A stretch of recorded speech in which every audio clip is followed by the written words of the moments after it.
बिहार के मुख्यमंत्री बनते ही सम्राट चौधरी के तेवर बदल चुके हैं। जी हाँ, अब वो विजय कुमार सिन्हा से टक्कर लेने की तैयारी कर चुके हैं और एक बार फिर से विजय कुमार सिन्हा को धोखा मिल गया है। जी हाँ, उनके पीठ में छुरा घोंपा गया है, क्योंकि जिन फैसले को विजय कुमार सिन्हा ने डिप्टी सीएम और राजस्व विभाग जब उनके पास था, उस पद पर रहते हुए लिया था, उन तमाम फैसले को सम्राट चौधरी ने वापस पलट दिया है।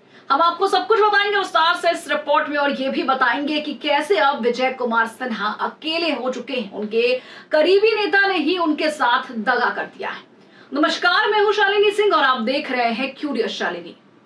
बिहार की राजनीति में इन दिनों सबसे बड़ा सियासी संदेश देने वाला फैसला सामने आया है। मुख्यमंत्री सम्राट चौधरी ने एक ऐसा कदम उठाया है जिसने सीधे तौर पर उनके ही सहयोगी और पूर्व डिप्टी सीएम विजय कुमार सिन्हा की कार्यशैली और फैसलों पर सवाल खड़े कर दिए।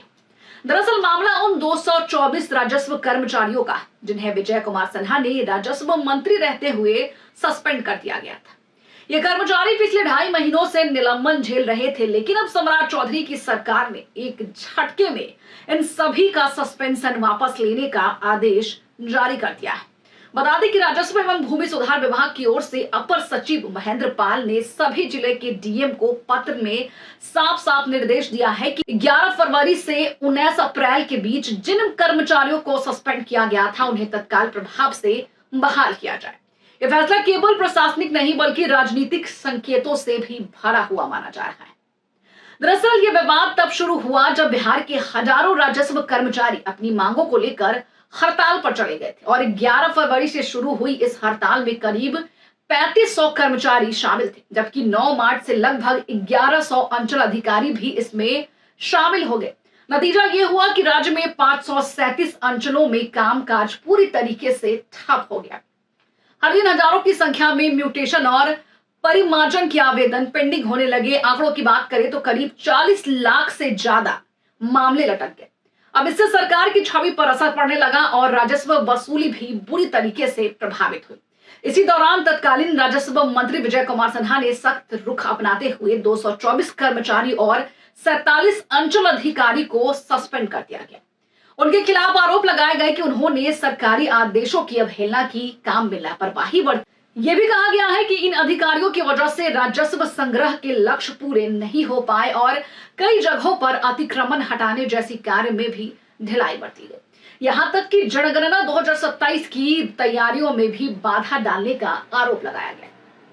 लेकिन अब जब सम्राट चौधरी ने इन सभी कर्मचारियों को बहाल करने का फैसला लिया है, तो यहाँ पर अब सवाल उठना लाजमी है कि क्या ये केवल कर्मचारियों के हित में लिया गया फैसला है या इसके पीछे कोई बड़ी राजनीतिक संदेश छिपी हुई। बता दें कि सरकार के नए आदेश के मुताबिक हड़ताल की अवधि अब असाधारण अवकाश यानी कि ईओएल नहीं माना जाएगा, बल्कि इसे उपार्जित अवकाश यानी कि अर्न लीव के रूप में समायोजित किया जाएगा। अगर किसी कर्मचारी के पास अवकाश नहीं बचे हैं तो उसे अग्रिम अवकाश दिया जाएगा। यह बदलाव कर्मचारियों के लिए बड़ी राहत लेकर आया है, क्योंकि पहले उन्हें बिना वेतन के छुट्टी पर माना जा रहा था। अब उन्हें वेतन और सेवा लाभ भी मिलेगी। इस फैसले के पीछे एक और अहम वजह है 17 अप्रैल को हुई बैठक। बताया जा रहा है कि जिसमें प्रधान सचिव की अध्यक्षता में कर्मचारी संघ के प्रतिनिधियों के साथ बातचीत हुई थी और इस बैठक में कर्मचारियों की लंबित मांगों पर चर्चा हुई थी और समाधान निकालने की दिशा में सहमति बनी। लेकिन राजनीतिक गलियारों में इस फैसले को केवल प्रशासनिक सुधार के रूप में नहीं देखा जा रहा है।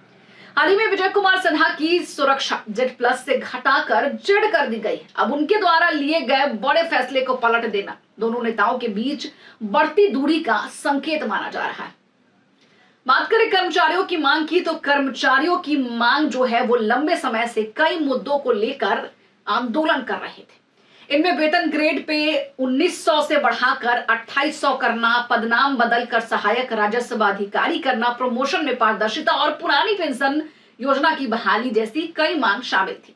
इसके अलावा कर्मचारियों ने कार्यस्थल पर सुरक्षा, अतिरिक्त काम के लिए अतिरिक्त भुगतान, लैपटॉप और इंटरनेट जैसी सुविधा देने की भी मांग उठाई। अब सवाल क्या है? सवाल यह है कि क्या सम्राट चौधरी का यह फैसला कर्मचारियों के साथ संवाद स्थापित करने की कोशिश है या फिर ये सीधे तौर पर विजय कुमार सिन्हा को राजनीतिक तौर पर कमजोर करने की रणनीति है? देखिए, बिहार की राजनीति में ऐसे फैसले अक्सर दूरगामी असर छोड़ते हैं। एक तरफ कर्मचारियों को राहत मिली है तो दूसरी तरफ ये माना जा रहा है कि सत्ता के भीतर चल रही खींचतान अब खुलकर सामने आ रही है। आने वाले दिनों में ये देखना बेहद दिलचस्प होगा कि क्या ये टकराव और बढ़ेगा या फिर दोनों नेता एक मंच पर आकर स्थिति को संभालने की कोशिश करेंगे। फिलहाल इतना तो साफ हो गया है कि सम्राट चौधरी ये दिखा रहे हैं कि मुख्यमंत्री बनने के बाद उनके फैसले अब पूरी तरह से स्वतंत्र और सख्त होंगे। अगर जरूरत पड़ी तो वो अपने ही सहयोगियों के फैसले को पलटने से भी पीछे नहीं हटेंगे।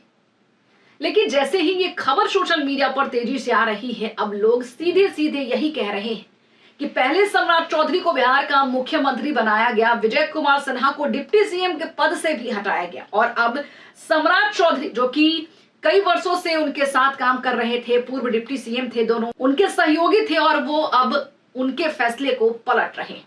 तो देखना बेहद दिलचस्प होगा कि आने वाले समय में क्या कुछ होता है। फिलहाल इस खबर में इतना ही, लेकिन आपकी क्या राय है हमें कमेंट बॉक्स में लिखकर जरूर बताएं। बने रहिए हमारे साथ और देखते रहिए क्यूरियस शालिनी।